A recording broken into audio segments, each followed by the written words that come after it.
This is going to be a video tutorial on how to rename your computer in Windows 10. Let me jump over to my desktop here. I am on my desktop now. To rename your computer in Windows 10, first thing you want to do is open up the settings. I'm going to go down to the lower left hand corner, down to my little start icon. I'm going to right click on the start icon.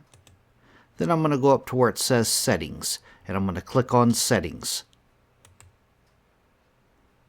Now on this page that opens up, what you want to click on is System.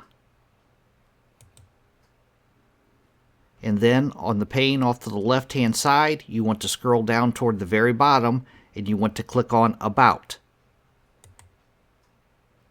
And then on this page, on the center pane, right towards the center, you'll see the current name of your computer.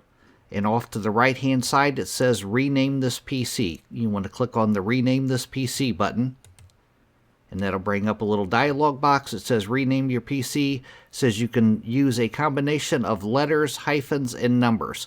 I believe it can be a maximum of 15 characters, I believe. And there's certain characters that you can't use. You can't use any spaces. You can't use a question mark. There's a few different ones that you can't use. But then after you rename your PC, you would click on Next to finalize it. That is how to rename your PC in Windows 10. Thanks for watching.